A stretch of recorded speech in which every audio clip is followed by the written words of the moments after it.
And I'm joined by Daniel Cavanagh. How you doing, Dan? Hello there, Lee. Everything's fine here, thank you. Uh, Yeah, just a chilled out day. Glad to hear it, mate. Glad you're keeping well. Of course, you recently launched Weather System Projects. Obviously, the title being taken, well, actually from my favourite Anathema album, if I'm honest with you. Um, Yeah. but what made you adopt Weather Systems rather than putting it out under just, say, Daniel Cavanagh, like you did with Monochrome, or going for something completely different? Well, it's a band this time, Yeah. for a start. And I just like that name because, it's linked to Anathema, and the band is linked to my past with Anathema.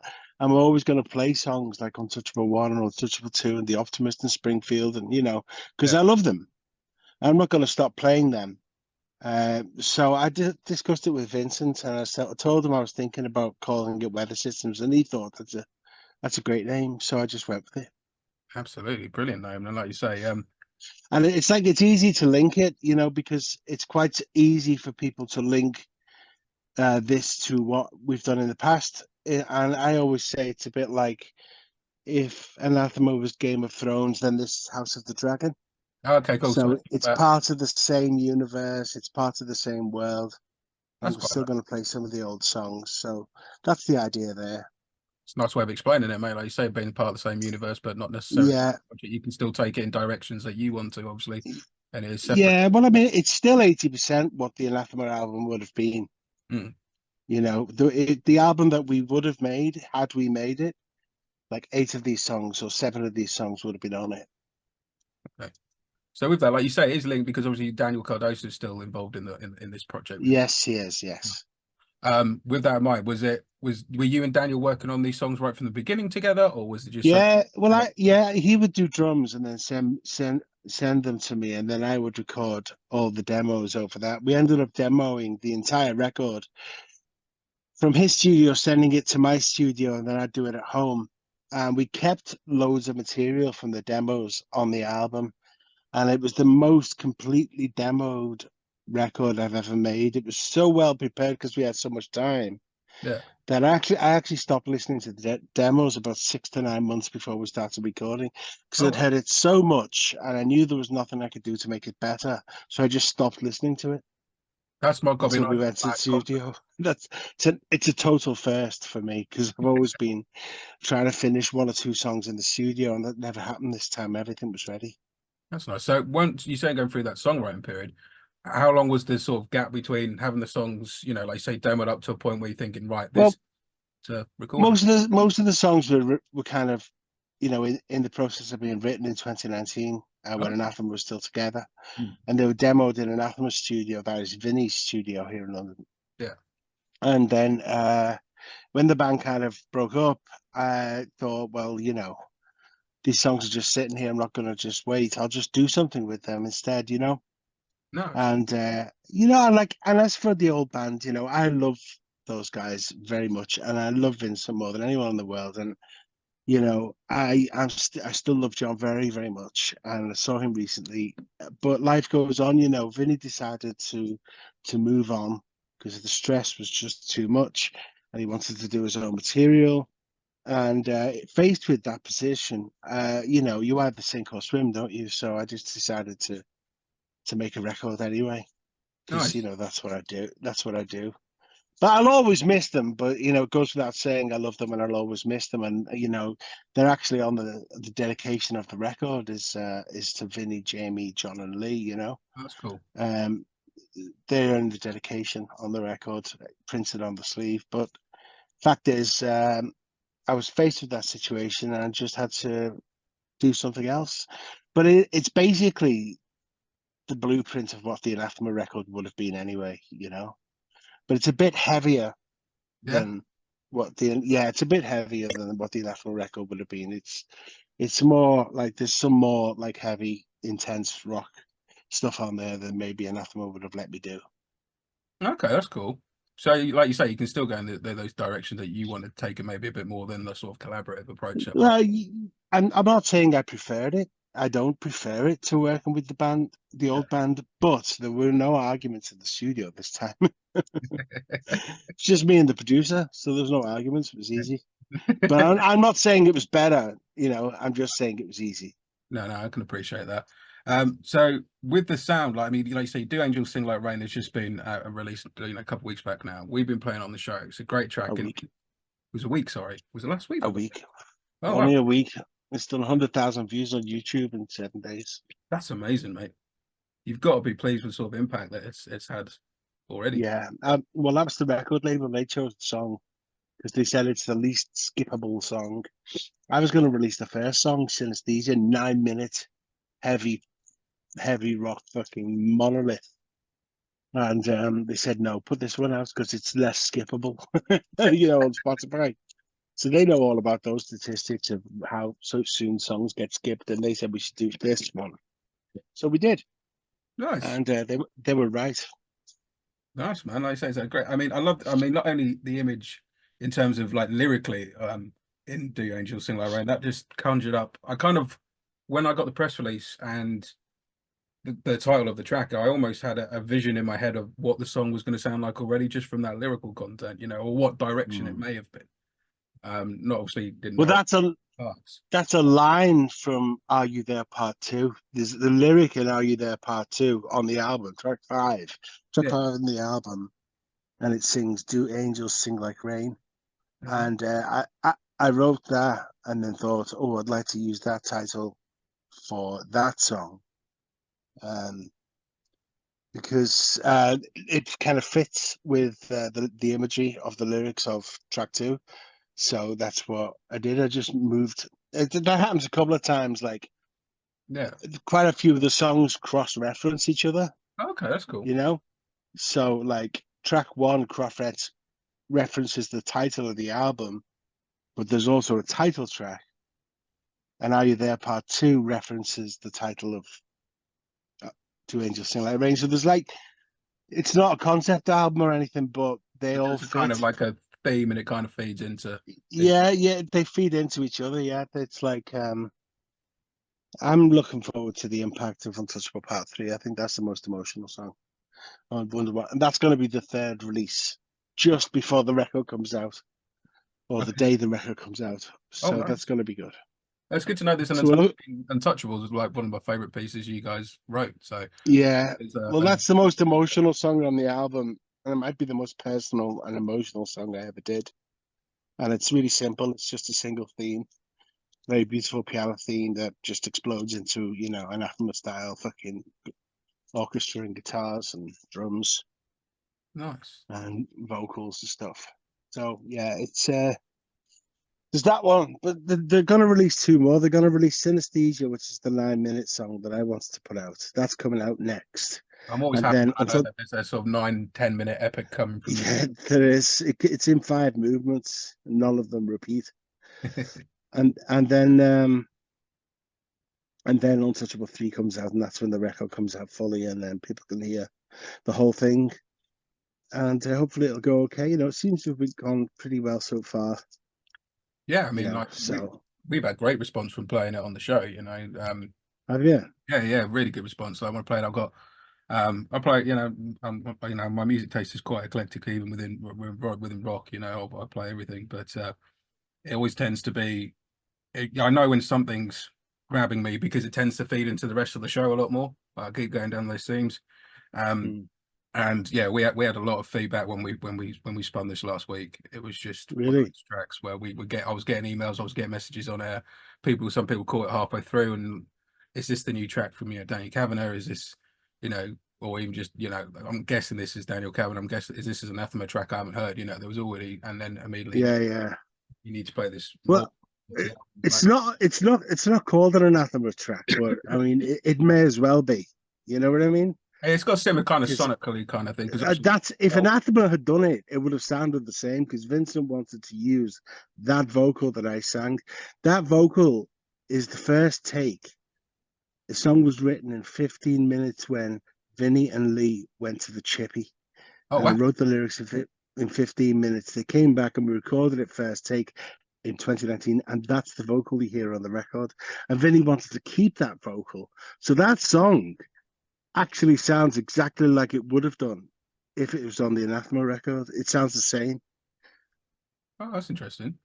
Yeah, I mean others don't because it's me singing, Yeah, yeah. or Soraya is singing, or Petter is singing, Mm. but so it's not quite the same voices, even if it's the same songs. But that song, is the closest thing you'll ever get to what the next Anathema record would have been. Nice. And like you say, the album itself, Ocean Without a Shore, again, love the title to that. Great title. Mm. That's out in September 27th.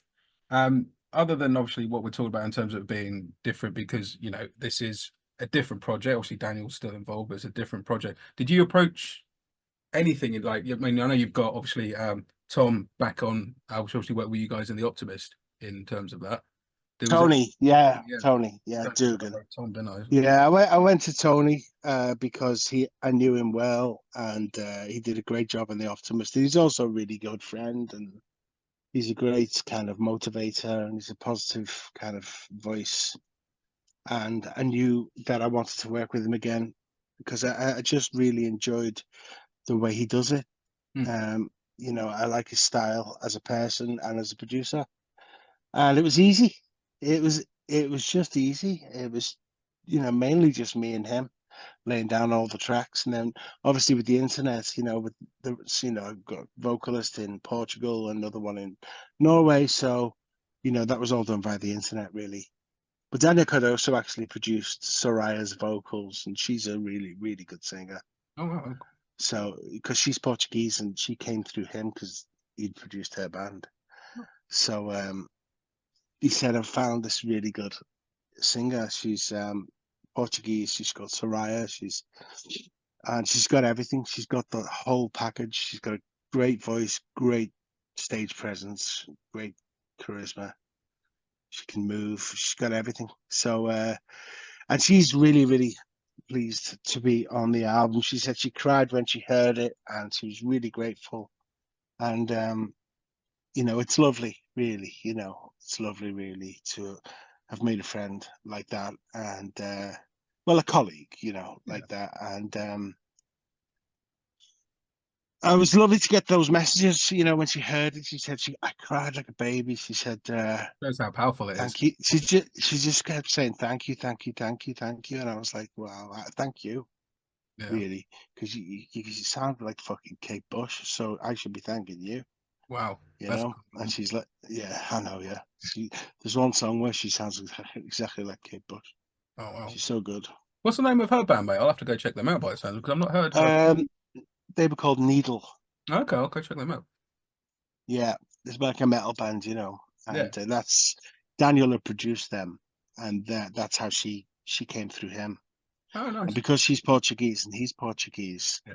she just went to his studio and recorded all the vocals. So he was able to really produce her to a high standard, compile all the vocals and send them. So the the files we were getting back from Portugal were just great. We Nice. just put them on the track and it would be there. And that's because Daniel's a good producer. He knows what he's doing. Absolutely. Sorry, mate. It was really good. It was no, it's quite all right. It's quite all right. So yeah, that's how it was done. It was done in Scotland and Portugal via the internet. Oh, nice. That's cool. So with this though, like you were talking about, obviously Tony been working on it. The Optimist was obviously a really successful album. Was there reasons that you didn't pick up on that? You picked up more on Weather Systems, sign of tonality wise, anyway. Well, I mean, I just thought Weather Systems is probably our most iconic record. That's probably the best one, all things told. I liked listening to the Optimus more because it's less depressing than the than Weather Systems is very heavy Yeah. lyrically. Lyrically, it's extremely heavy. Uh, and but I have to concede that it's probably the best album. You know. Oh yeah. I mean, And it was certainly a milestone. Like I noticed that all the venues changed after that record came out. Another thing I noticed, I could no longer walk around in the crowd when the support act was on. oh, okay. The day after Weather Systems dropped, I couldn't do that anymore Was that the sort of because turning point on that the fact? intent got no, just got low. Suddenly, I got a lot of attention from fans, and people looking at me, in a different way. And I just noticed all things have changed, and the venues got much bigger really fast. So Yeah. that record kind of like broke new ground, really.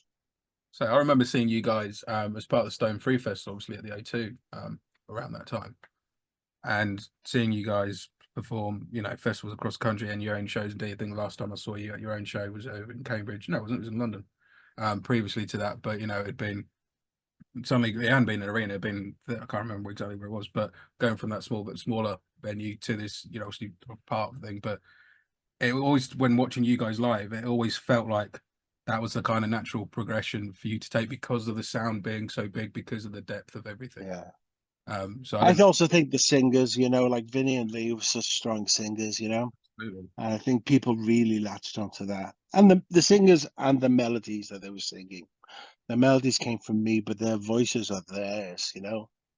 And Noel Gallagher said something interesting. He says, if you have brothers singing together in a band, you've got an instrument that nobody else has got because there's a genetic DNA connection in the voices.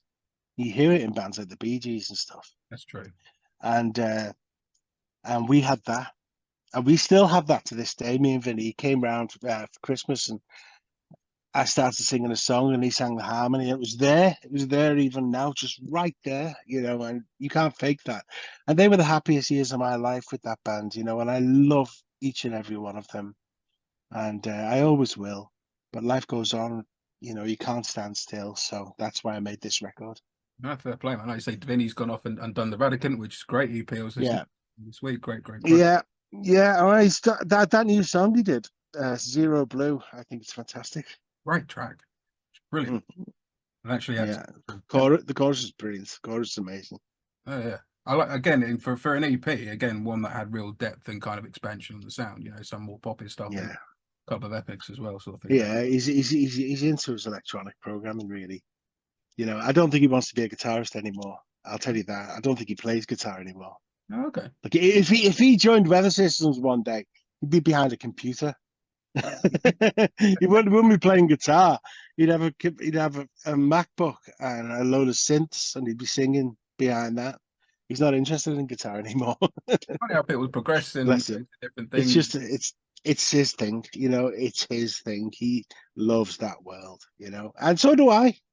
I love it, but I'm still, basically a blues guitarist.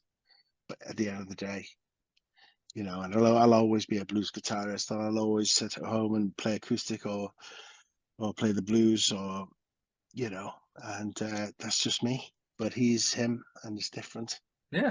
Wouldn't be that, you know, it was the combination of the two of you and everyone else, you know, it's a combination of any Yeah, together that it make was absolute. It was magic. That band was absolutely magic, and I love it. It's the best time of my life, and I only hope that this band can live up to what we did before. I'm sure you will, mate. I mean, like I say, I can't wait to hear the rest of the record. I've only heard Well, this. the album is definitely as good as anything Anathema did. I know that. Yeah. Songwriting, it could even be better. Um, it's not Lee's voice. It's not Vinny's voice. It's mine and Petter and Soraya. But Petter Carlson is one of the best things that I've ever heard in my whole life. Yeah. And Soraya did an amazing job on this. So, it's not the Anathema singers, but it's really connected to the old band, and I've got absolutely no problem with that connection. And that's why when we play live, we'll play Closer, and we'll play The Optimist, and we'll play Springfield, and Untouchable 1, and Untouchable 2, and Untouchable 3.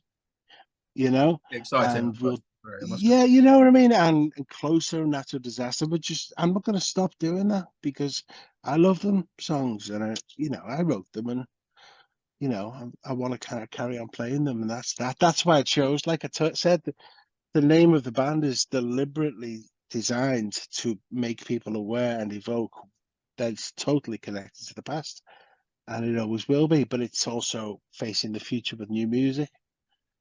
So it's not a tribute act because the new record is 100%. I think it's as good as the Weather Systems album. Might not. I mean, I know that album means a lot to people, and it's connected to times in their lives, and Yeah, of course. and that's irreplaceable and everything. But I'd say this one is pretty much just as good. And it's not to say that, you know, given the time to pass, that, you know, Ocean without Sean. This one might. this one might have the same effect on people, and in 10 years, people will be saying, "Oh, we Yeah, got married to that song, played that at my mate's funeral." That's the kind of thing you hear. this is it. Like you just got to have the time for people to attach memories to it. I think most of the time, Yeah, right? exactly. Yeah, and isn't that what music is? Absolutely. It is. It is. The time when you first heard it, and the time when it meant so much to you, and the time in your life when you first. I remember when I first discovered OK Computer by Radiohead, and Great record. that year, and like my mum was dying that year, and they completely opened up my mind musically. It was like an earthquake had hit, and nothing was ever the same in my architecture. The musical architecture of my brain was altered by Radiohead in 1997. I think it does. And James, music just does it for you. You know, yeah, Sigur Rós in 2005 was the same. When I yeah. heard Tack by Sigur Rós in 2005, I was not the same musician after that. You Like know. I mean, you're talking about weddings and stuff. There, me and my wife, we got married to Dreaming Light. So that's one that holds. Ah, well, there you go. There you There go. you go. That's what I'm talking about. Yeah, That's what I'll play that song for you next time we do a gig in your area. uh, Dedicated to both of you. You my can do wife. dance on the stage, the both of you, if you like. No one wants to see me. Like a slow wedding dance. Or We've we'll make a circle. We'll make a circle in the audience so you can have a dance in the middle of the circle when we play that song. well, we almost did because basically when going off a tangent, when me and my wife got married, we were at Rambling Man Fair Festival, and Yeah. we basically ran off. We're going to the festival. We couldn't be bothered with the big white do and all the rubbish that goes along with that. And we decided, sod it, we're at the festival with friends. Let's just take some friends to the registry office and do it. And that's what we did. And that Hmm. year, you guys were playing. So then we've got to hear Dreaming Light live after we'd got married to it. So yeah, that's a special song for us, mate. While we're talking about Ah, lovely. Yeah, it's a special song for me too. it. Yeah, it's a beautiful, beautiful, beautiful song. So speaking of live stuff, though, have you got plans for live shows with Yeah, Anathema? we do. Yeah, we're looking into it. Yeah, we're Nice. looking into it. Yeah, that's looking like it's going to be next year, early next year. Early next year for that. Cool. Yeah, give me time to like get my shit together. And when you do those shows, do you think you'll bring Soraya and Every along with you, or do you think obviously? Yes, absolutely. Oh, wicked. Yeah, be the whole band, Nice. full lineup. Yeah, So be the full lineup. that'll be good to see, man. I'm like I say, I'm really excited to hear the rest of this record, Danny. Like I've been enjoying, been joining Do Angels Sing Like Rain. The fact that you've just told me there's an Untouchables Part 3 excites me. And a nine. If I could, and if I was allowed to, Lee, I'd send it to you right now. Bless you. I know this I ties up. would. I'm not digging. I know this Yeah, ties up, I mate. know you're not. So I totally appreciate that. If But I could, I would. bless you, I appreciate that, man. But yeah, I'm really excited to hear this. Obviously, as more I don't think content is released. I don't think you'd be disappointed. I don't think I will be. I can hear how I, excited you are, Danny, and I know how tough you are on yourself when you're writing. Like any musician is, we're all our own worst critic. My wife's an yeah, artist, and I know she's got a really something special that she's producing when she isn't telling me it's shit.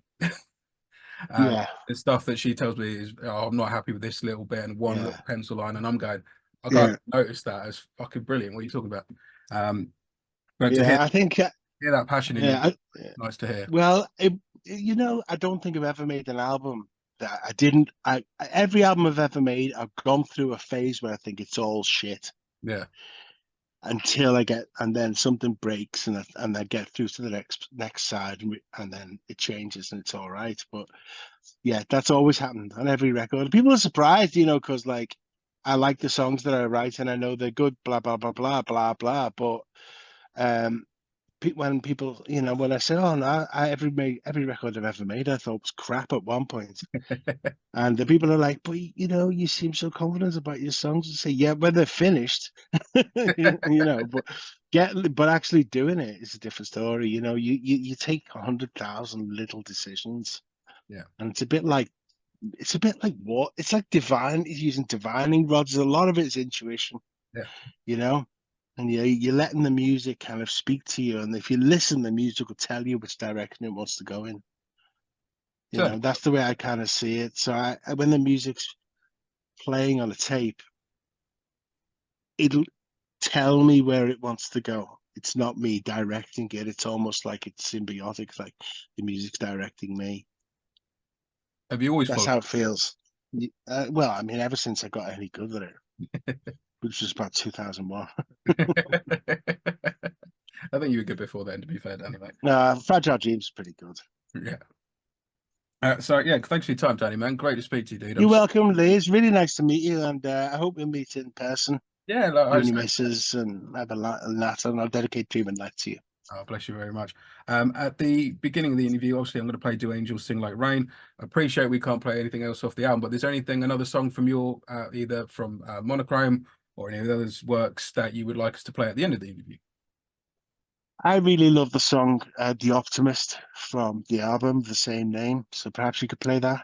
Absolutely, mate. We'll lock that in and we'll play that at the end of the interview, mate. Danny, thank you All very much right. for your time, man. It's been great to chat to you, dude. Thank you, Lee. Thank you very, very much for your time. No And I problem. hope to meet in person. Yeah, same here, mate. Hopefully.